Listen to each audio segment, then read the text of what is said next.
আসসালামু আলাইকুম এভরিওয়ান। জীবন তেজপাতা হয়ে গেছে, ওরা আমার দিকে তাকাচ্ছে, ভিডিও করছে যে এই যে আমার এই ধানটা কাটা হইলে শেষ। এই বছর আগাম বৃষ্টির কারণে অনেকেরই ধান নষ্ট হচ্ছে। যে যার আগে ফাটছে ধান কেটে নিয়ে যাচ্ছে। আকাশের অবস্থা ভালো না, এই বছর মাঠে পানি জমে গেছে।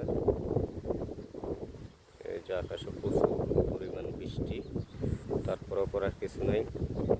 ধান জমিতে না শুকাই যে যার মতো পারছে কেটে কেটে বাড়িতে নিয়ে যাচ্ছে। সবাই দোয়া করবেন, আমরা কৃষক, যেহেতু আমাদের মাঠের ধানগুলো সুস্থভাবে উঠানো যায়। এই যে মাঠে এখনো ধান ভরপুর।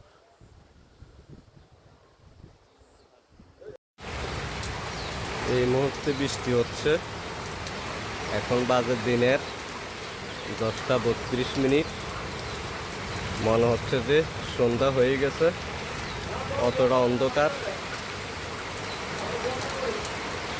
এই যে আকাশের অবস্থা, এই ধান নষ্ট হচ্ছে বাড়িতে, প্রচুর পরিমাণে বৃষ্টি আসছে।